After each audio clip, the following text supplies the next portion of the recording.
안녕하세요. 저는 송헌영입니다. 저는 한 아들이 지금 미국 나이로 12살 반, 한국 나이로 14살 아들이 하나 있어요. 제가 오늘 여러분과 같이 말씀을 보면서 묵상하면서 제가 느꼈던 거, 그리고 아이를 키우면서 만난 예수님, 지금 제가 어제, 지난주, 요즘에 제가 만나고 있는 예수님에 대해서 잠깐 말씀을 드리려고 해요. 여러분들이 너무나 많이 들으셨던 누가복음 5장 중풍병자 이야기예요. 제가 한 절 한 절 읽지는 않을게요. 네, 18절, 19절, 20절 이렇게 제가 깊게 묵상하게 되었어요. 대부분 이 말씀하면은 내 친구에 대해서 얘기를 해요. 누워있는 침상에 누워있는 중풍병자는 손도 까딱할 수도 없고 아무것도 할 수도 없잖아요. 말씀을 읽으면서 제 모습이 많이 생각이 났어요.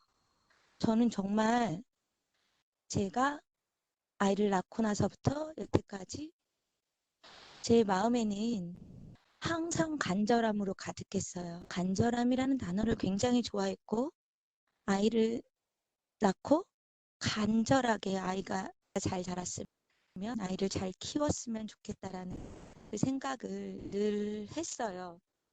그래서 예전에는 네이버 이렇게 블로그 같은 거를 하잖아요. 아이 키울 때 블로그, 육아 블로그 같은 거 하면, 저는 예수님을 믿지 않았지만 어떤 카페, 엄마 카페에서 들어가면 그 아주 먼 옛날 그 음악이 막 흘러요. 배경음악으로. 그 노래를 들으면 너무 가슴이 너무 뭉클한 거예요. 하나님께서 이미 다 예비하셨고, 그런 가사가 왠지 그냥 그 노래만 들으면, 그 카페만 들어가면 가슴이 뭉클해서 제가 처음으로 그 카페장한테 쪽지를 보냈어요. 내가 그 노래가 너무 좋은데 그 노래를 내 블로그에도 하고 싶다고. 그래서 그 노래를 받았어요. 그래서 아무것도 몰랐던 저는 제 블로그에 지금 10년이 지났는데도 그 간절함을 음, 하나님께서 예뻐해 주셨던 것 같아요. 아이가 학교를 들어갈 때쯤 정말 많이 부모로서 고민을 했는데, 정말 너무 먼 곳에, 생각지도 않았던 곳에 삼육 학교를 알게 됐고, 저희가 그곳으로 직장도 놓고 집도 놓고 그곳으로 학교를 가게 되었어요. 근데 학교를 보내놓고 생각했던 거와 달리 아이가 많이 힘들어했어요.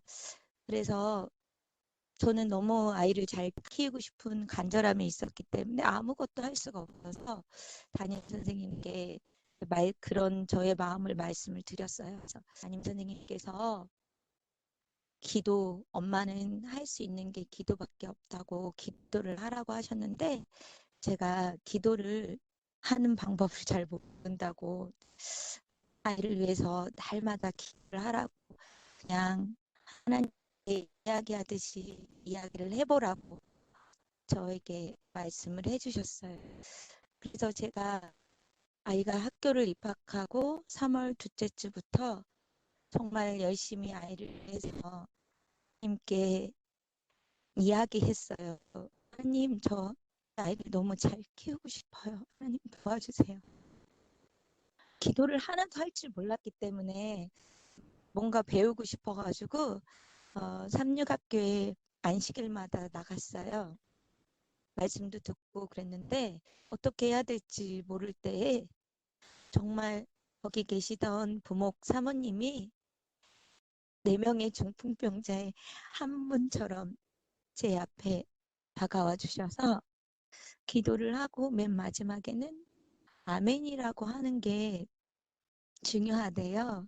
근데 그분은 못 대신하셨는데 나중에 생각해보면 그냥 아무렇지도 않게 무심하게 뭔가를 가르쳐 주려고 하기보다 같이 이렇게 지내면서 하나하나 가랑비에 옷이 다 젖는 것처럼 그런 아주 작은 것들도 저한테 잘 얘기해 주셨던 것 같아서 내가 기도를 드리고 아멘이라고 해야 되는구나. 안 그러면 정말 내가 예전에 대상도 없이 그냥 아이를 잘 키우고 싶었던 간절함은 그냥 정말 모래밭에 집을 짓는 것처럼 다 무너지는 거구나. 내가 아멘이라고 말해야겠네. 기도는 이렇게 하는구나. 그러면 어떤 자세로 해야 될까? 또 다른 집사님이 계셨는데 학부모였어요. 학교 안에 삼육대학교 안에 오야뽕을 알려주셔가지고 오야뽕에서 기도를 시작했는데 그곳에서 중풍병자의 친구들을 많이 보내주셨어요. 하나님께서. 하나님, 저는 어떻게 기도를 해야 되나요? 저기 저 십자가 가까이 앉아서 해야 되나요? 무릎 꿇고 해야 되나요? 달려서 해야 되나요? 어떻게 하면 하나님을 만날 수 있을까요? 그렇게 날마다 기도했는데 어느 날 아이들과 아빠가 그곳에서 무릎을 꿇고 신을 벗고 무릎을 꿇고 간절하게 기도하는 모습을 보았어요. 정말 그거는 제가 평생 잊을 수 없을 것 같은데 하나님께서 보여주셨어요. 이렇게 간절하게 기도를 하라고. 그래서 제가 오야뽕에서 항상 십자가에 매달려서 신을 벗고 무릎을 꿇고 기도를 했어요. 어느 날 또 저에게 아무것도 중풍병장처럼 할 수 없는 저에게 예수님께서 또 친구를 보내주셨어요.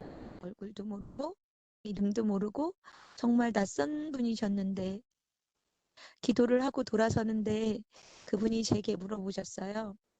입시생 엄마세요? 아니요. 어머, 근데 여기서 이렇게 기도를 드리네요. 아이 키우기 힘드시죠? 라고 얘기하시면서 그분이 이렇게 말씀하셨어요. 저희 엄마가 저를 위해서 한평생 기도를 해주셨는데 제가 잘 자라서 미국에 가서 목사도 되고 잘 살고 있다고 나는 이게 모두 다 우리 엄마의 기도 때문이라고 생각한다고 저더러 아이를 위해서 기도하는 걸 놓지 말고 꼭 기도하면 잘 될 거라고 하나님께서 지켜주실 거라고 저에게 얘기해 주셨어요. 아직까지 얼굴은 잘 기억이 안 나요. 근데 그 음성은 아직까지도 제 가슴에 남아요. 그렇게 기도를 하고 어느 날 그곳에서 기도를 하다가 제가 죄송해요. 너무 길어질 것 같아서 제가 마지막 말씀드릴게요. 마지막 친구는 제가 꼼짝할 수 없는데 그곳에서 아무것도 알지 못해서 예수님을 어떻게 만나야 되는지 그냥 간절한 마음 제게 아이를 미국에 가고 싶어 하는 아이를 위해서 기도를 하고 그 오야복을 내려오는데 그게 카톡으로 연결된 사람이 있었어요. 미국에서 이렇게 하고 있는데 한번 연락해 보라고. 그래서 연락했고 예수님께서 저를 들으시고 태평양을 건너서 여기까지 내려주셨어요. 오고 얼마 안 돼서 코로나 정말 많이 힘들었잖아요. 저는 제가 침상에 들려 미국까지 왔는데 다시 또 예수님을 만났다고 생각했는데 손도 꼼짝 못하고 그냥 간절함만 갖고 침상에 누워 있었어요. 그런데 제 또 예수님께서 그 간절함을 주시고 친구들을 보내주셨어요. 그래서 말씀 공부도 하고 성경도 알게 되고 십자가도 알게 되고 그분들이 저를 들어서 이곳까지 오게 됐어요. 예수님께서 믿음을 보시고 이르시되 이 사람아 내 죄사함을 받느니라 하시니 제가 이 말씀을 들으면서 정말 많이 눈물이 났는데요. 친구들을 하나님이 보내주신 천사들 덕분에 그분들의 믿음으로 제가 죄사함을 받았어요. 너무 감사하고 감사했는데 어떻게 해야 될지 모르겠는 거예요. 어떻게 하면 예수님께서 기뻐하실까? 내가 이 진정한 사랑을 어떻게 하면 전할까? 돌이켜 보았어요. 그랬더니, 아, 나도 예수님을 소개하면 되는, 예수님께 데려가면 되는구나. 이런 생각이 들었어요. 근데 전 너무 아무것도 아는 게 없잖아요. 기도를 했어요. 하나님, 저도 말씀을 전하고 싶은데 제가 하는 게 너무 없어요. 기도도 못하는 제가 어떻게 하면 좋을까요?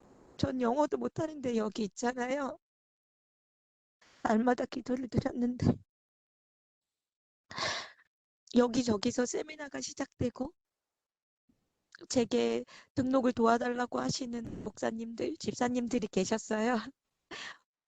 그래서 얼마 전 시작하는 온라인 세미나, 성경 세미나 등록을 도와드리게 됐는데 제가 그 세미나를 도와준 것이 아니라 등록을 받으면서 제 신앙에 너무나 제가 드리던 기도의 응답을 많이 받게 됐어요.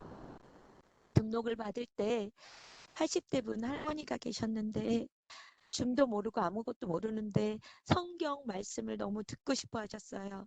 근데 전화로 이걸 눌러라 저걸 눌러라 하니까 다운로드는 이렇게 받는다는 줌이 뭔지 로그인이 뭔지 탭이 뭔지 아무것도 모르는데 자꾸 전화로만 뭘 하라고 하니까 이분이 화가 나서 이 등록받는 사람한테도 화를 내고 저 등록받는 사람한테도 화를 내고 막 역정을 내시고 막 그러셨어요.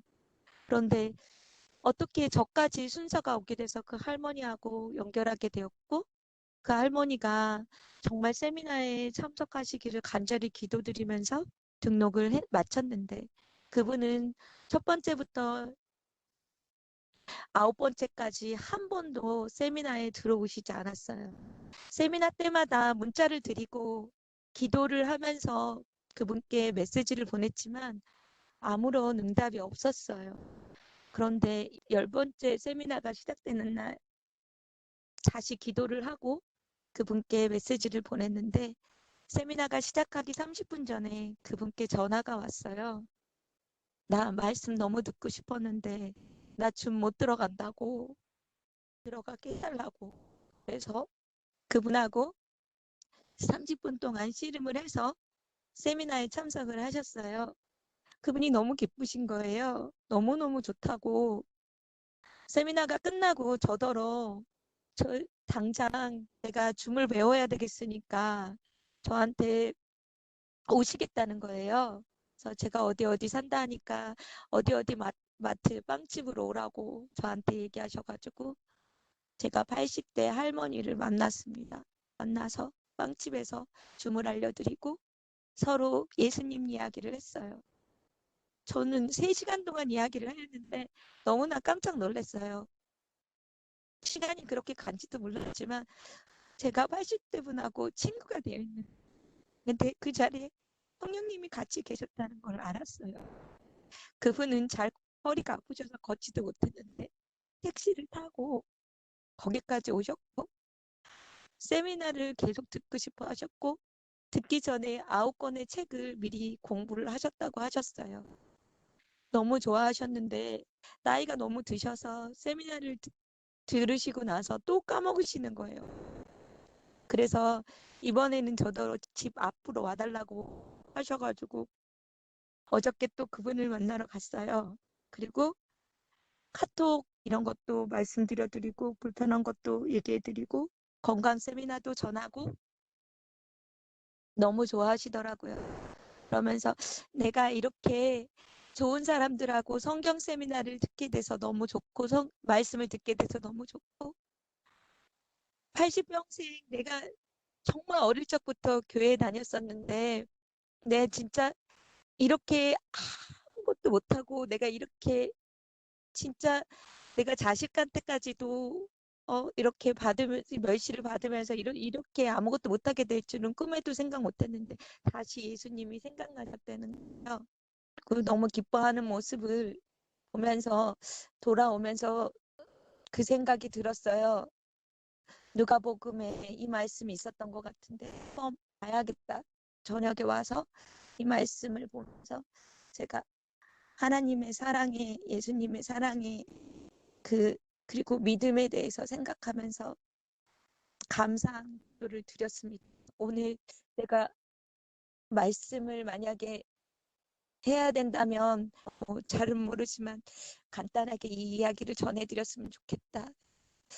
내가 아무것도 중풍병자처럼 할 수 없지만 예수님께서는 내 간절함과 기도를 들으시고 믿음이 있는 사람들을 보내주시고 우리는 예수님께로 갈 수 있고 우리는 제사함을 받을 수 있다는 것 여러분들과 함께 나누고 싶었습니다.